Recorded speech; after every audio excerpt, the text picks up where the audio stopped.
What you're about to see is disturbing. Please watch with caution and then use a liberal sprinkling of holy water to exorcise the climate change demons. Mr. Ford, you said you've flown up the coast for a cheeseburger. What changes have you made in your personal life to fight climate change? You flew up the coast to get a cheeseburger, you said. You frequently do.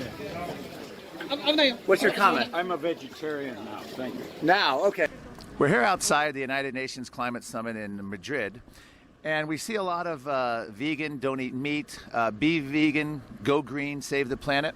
Here you see, please don't eat meat, with a picture of a cow and a pig. There's only one problem. Inside is a thriving Burger King inside the delegation that is constantly packed and serving nothing but meat. How dare you! They don't even offer Burger King's fake meat substitute, the Impossible Burger. It's impossible to include that here at the UN Climate Summit. As UN delegates gobble up cows inside at the Burger King. One other question, there's a Burger King here at the summit. Do you have any comment on that? And it's lined up with people buying hamburgers. The UN says eating meat is dangerous. No comment? We're here at the United Nations Climate Summit in Madrid. This year, the United Nations issued a report warning of the dangers of eating meat. Other people have warned that eating meat is like pointing a loaded gun at the planet. Well, United Nations climate delegates, thousands of them, have been lining up here at the Burger King on site, here at the United Nations Summit. What gives? Are they practicing what they're preaching? We've checked. This Burger King does not have the Impossible Burger or the fake meat burger. How dare you! Only offering cows, actual beef. United Nations climate activists have a lot to answer for. Should they have a Burger King here, Mr. Ford?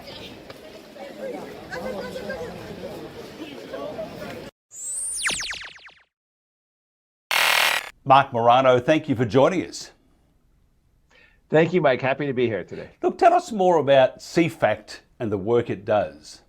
Well, CFACT was started in 1985. It's the Committee for Constructive Tomorrow. And one of the things we've done is gone on college campuses. We have groups, collegiates across the country. And our essential message has been free market environmentalism.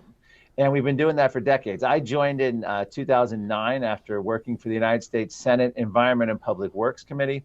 But the general message is this: if you want a clean environment, if you want an earth that's happy where you can peacefully coexist, then you want free markets and economic growth, because that's how you clean up the environment. And if you don't believe that, go to the places with the most state control. Look at the old Eastern Bloc in Europe under the Soviet domination. Look at the Soviet Union. Look at the poor nations that have no infrastructure or fossil fuel development. You're going to have rivers that are polluted, trees that are slash and burn, cooking in huts, burning dung and wood and breathing in horrible air and high infant mortality rates. And you're going to have species driven to extinction because you don't have modern techniques and industry and the beauty of fossil fuel power that's basically powers the engine of economic growth. And that is the message of CFACT. That's the message of my website, Climate Depot, which is a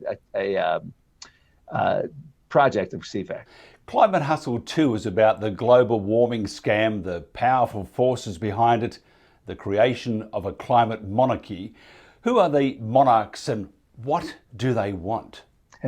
Very good question. Well, the monarchs of today, what we've done is just an unelected sort of ruling class, if you will.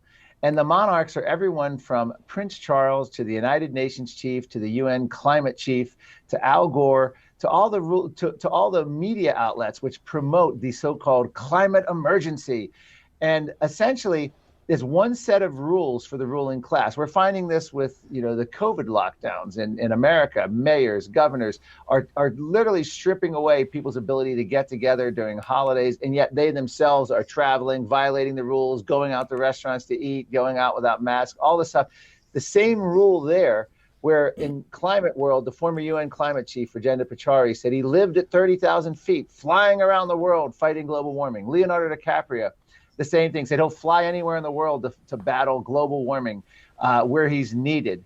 So there's a ruling class that has a disconnect, and they sit around and they come up with rules for the masses, and the masses can't use power from fossil fuels. In the United States, we've had proposals to ban the private ownership of vehicles and instead have a fleet of electric roving cars. They're putting restrictions on home building. They're putting restrictions on every aspect of our lives as they themselves live very lavishly because they're, in a lack of a better phrase, the ruling class. And that's what we're finding in the movie. We go through and we show you the hypocrisy. We show you the history. It actually opens up at Louis Versailles Palace in France.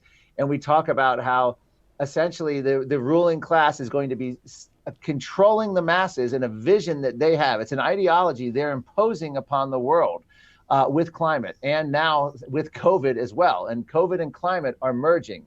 The opening of the film actually has the COVID climate connection. If you love the COVID lockdowns, you're going to love the coming climate lockdowns. And they're already talking about that here in the United States. The film suggests that most of them are not even interested in CO2. No, they're not. This has nothing to do with the science. I went to Greenland with the EU Climate Commissioner, Connie Hedegaard, and her famous quote was, even if we're wrong on the science, we're going to be doing the right thing by policy. So did you get that? Even if they're wrong, it doesn't matter whether the science is right or wrong. They want to do this policy. And what it is, and we go back, if you go back to every previous environmental scare, overpopulation, resource scarcity, famine, global cooling, they all had the same solution. And that was more government control, more central planning, more sovereignty limiting treaties imposed upon nations. And that's what they want. So that's the solutions. They don't really care whether it's global warming, global cooling, overpopulation. Global warming is merely the latest environmental scare that has the same exact agenda going back 50 years. In Australia, billions of state and federal dollars are being spent on renewables subsidies. Politicians now, I probably know the answer to this one, but I've got to ask you anyway so that we get it almost in writing. Are politicians, first of all, are they naughty, but are politicians and bureaucrats benefiting financially from their policies, and will any of this ever be exposed? It's getting harder and harder to expose it given the media's duplicity and is not interested in showing it. In the United States, we had all that investment. We had President Obama's big, almost $100 billion green stimulus bill. We ended up with things like Solyndra and other failed companies. In fact, studies have shown that the investors never got their money back. The government didn't. The problem with this is they want to ban energy that's life-saving and worked and has powered our economic engine, and that's coal, oil, gas. Well, they want to ban the energy that works, and they want to mandate the energy that's not yet ready for prime time. I don't like to have it a battle like we can't have renewables, we got to go with it. No, you can let it all decide, but just let them compete. And people say, oh, well, solar and wind have many more jobs. Well, they have, yes, you can have more people employed in the solar and wind industry, but the energy they produce is at a fraction of a percent or a few single digits of percent of global energy. I call it the 3% solution. They want to turn solar and wind, which is 3% of global energy production, according to the latest numbers, and they want to turn that into essentially the dominant energy forces, because they're certainly not for nuclear. This is the problem we face.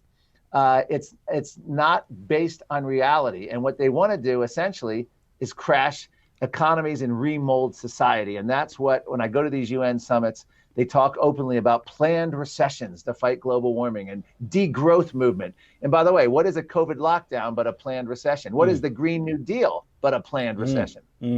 Of course, Joe won't shut down industry, especially in Pennsylvania. He'll keep that going.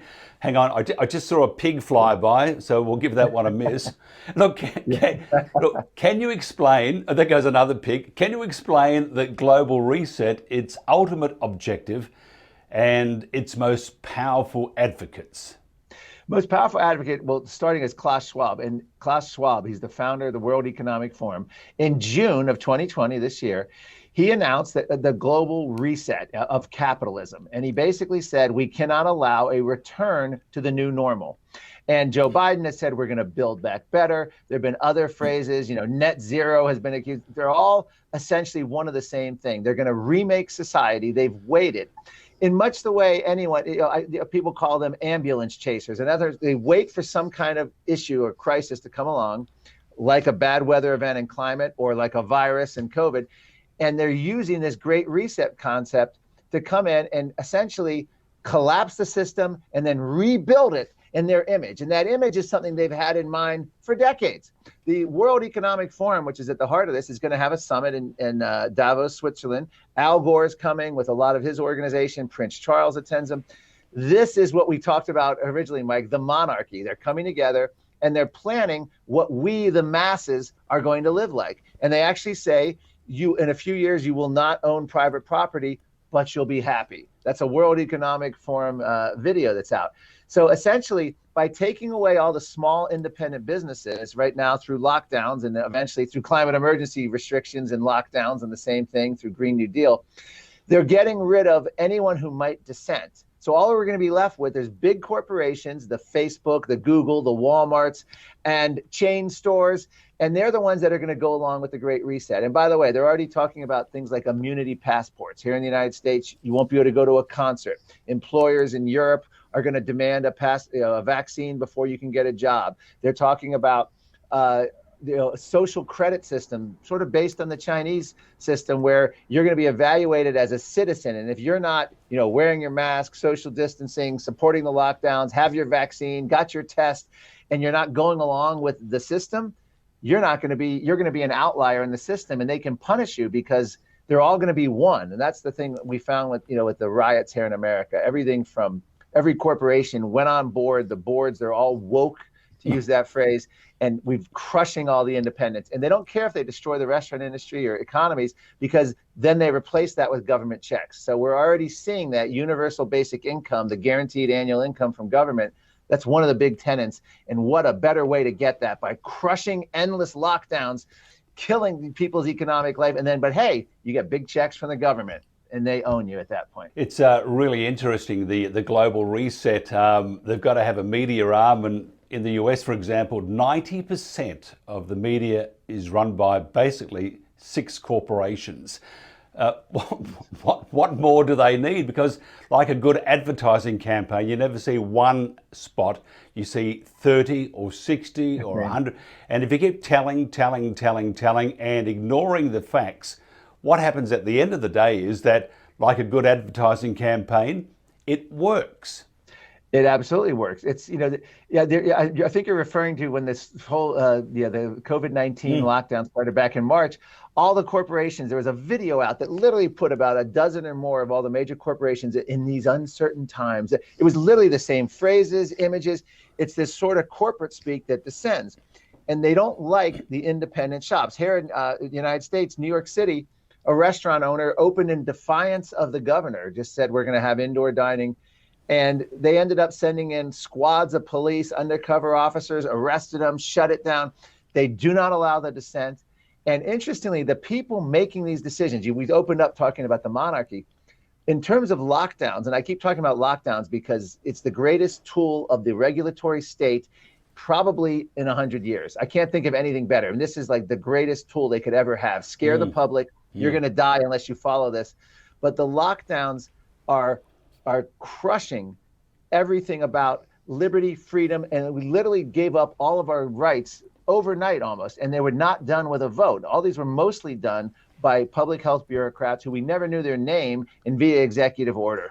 Has social media been the great enabler of these campaigns? Because, and it's very cynical of me to think that social media is just crap, but it really has something to offer. I've yet to see what it is except for lies. I don't know which way we're going to go, because if we can't control, here we are, we're saying don't control something, and we're saying we need to control it. So it's sort of an oxymoron there, isn't there?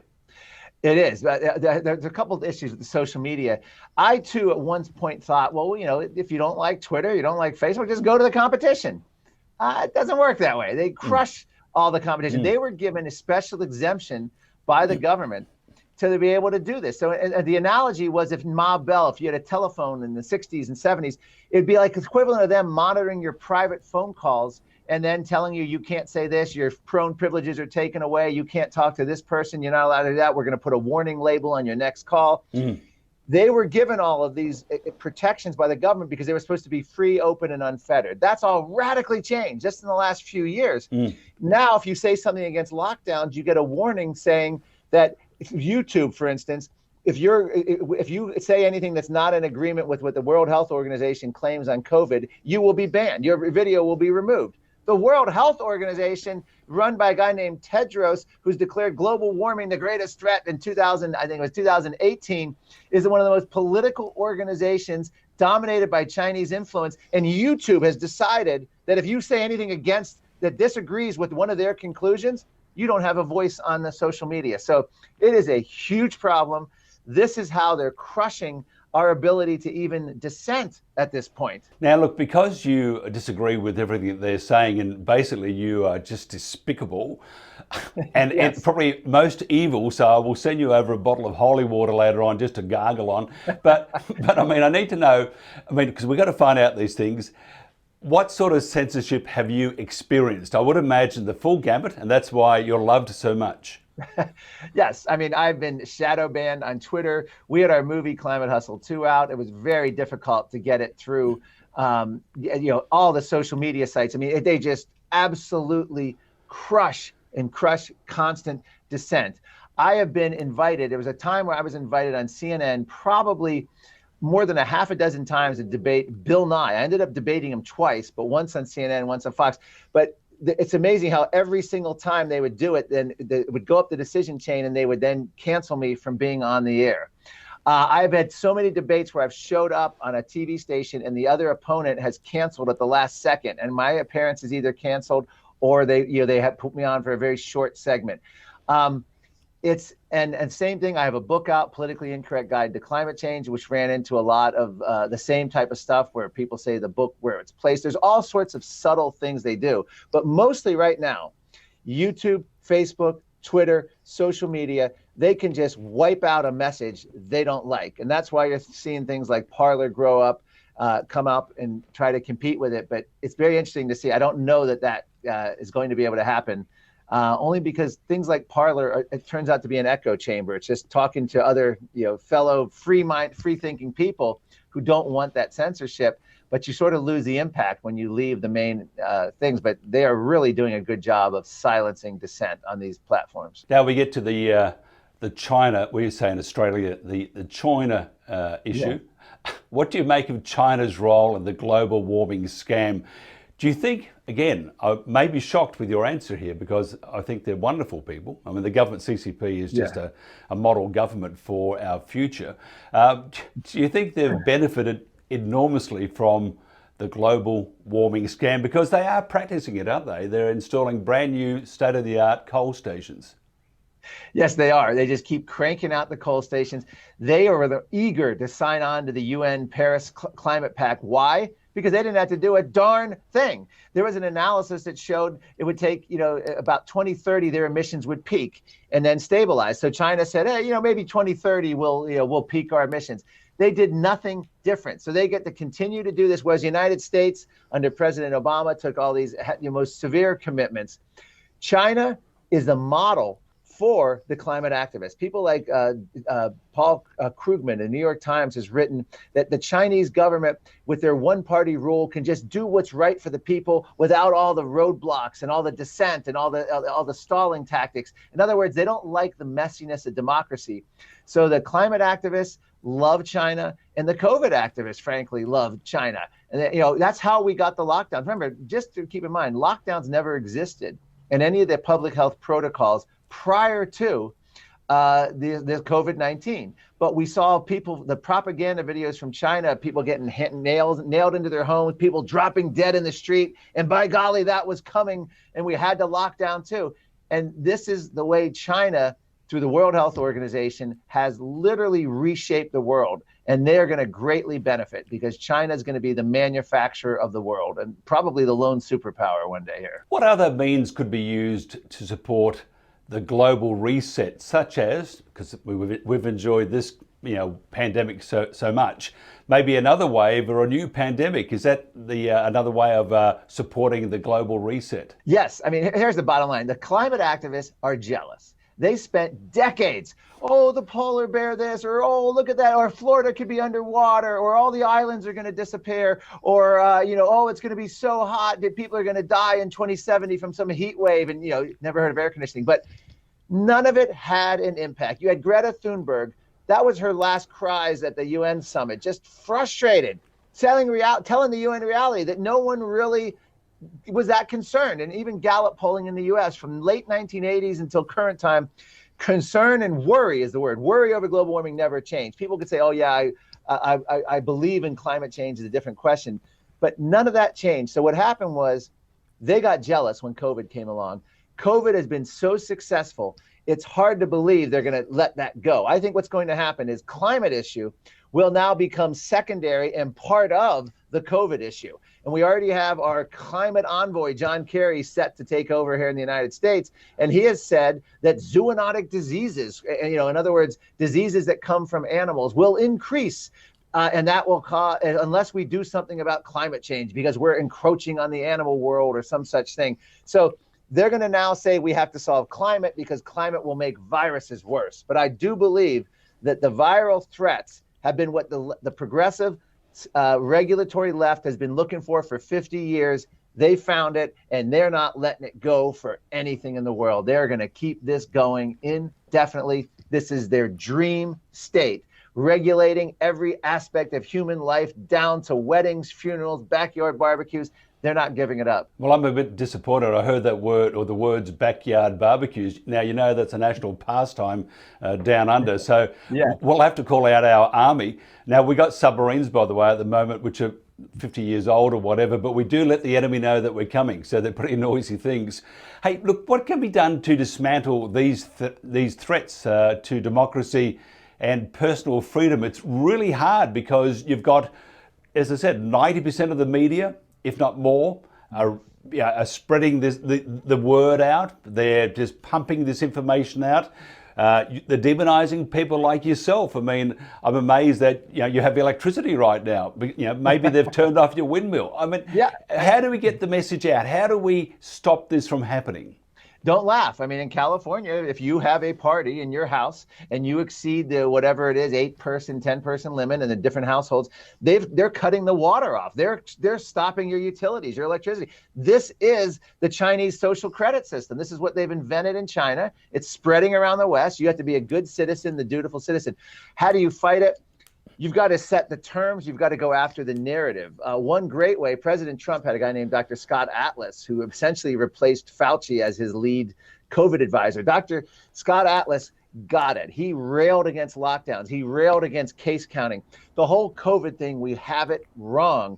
To see Victoria, to see New Zealand, to see all these places across, Israel, to see England, to see South America, these countries in the US and Canada, locking down to try to get to 0 cases. It's insane. It makes no sense. The best of words of advice, Alex Berenson, former New York Times writer who's written a book now on COVID and masks, he says that the virus is going to virus. And no matter what government does, you're not going to be able to control a virus unless you're controlling people to a level that, again, I don't think George Orwell envisioned this. So the way to fight back is to resist. And I give you this, the Berlin Wall in East Germany didn't fall because Parliament in East German Parliament voted to tear it down. It fell because the people of East Germany no longer gave it their consent. And that's what's needed across the globe. People have to stop giving consent to these kind of insane Sovietization regulations that we're enduring under lockdowns and what they want to impose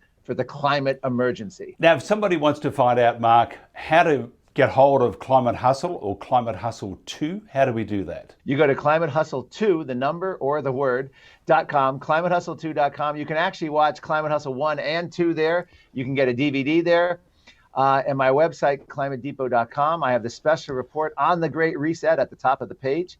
I also have the book, The Politically Incorrect Guide to Climate Change, which is your compendium of A to Z on the entire climate issue, lays out what the UN agenda is, what the Green New Deal is.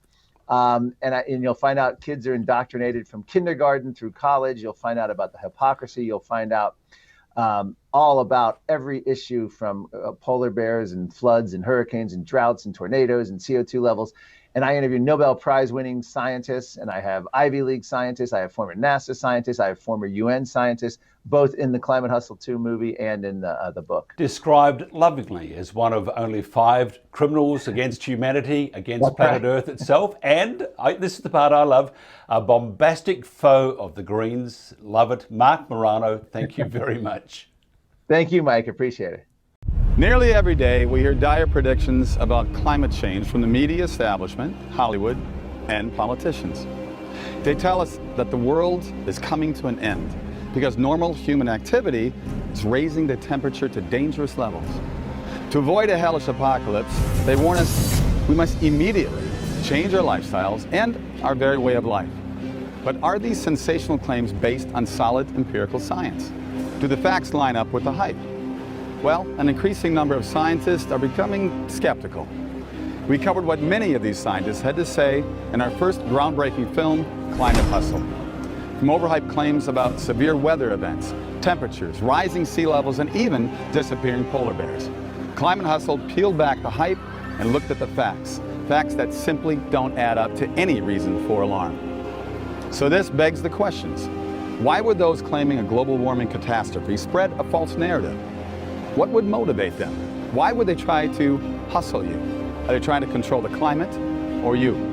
Well, those are the questions we're going to explore in this film, and the answers may shock you. Order your DVD, Blu-ray, or digital copy today of Climate Hustle 2.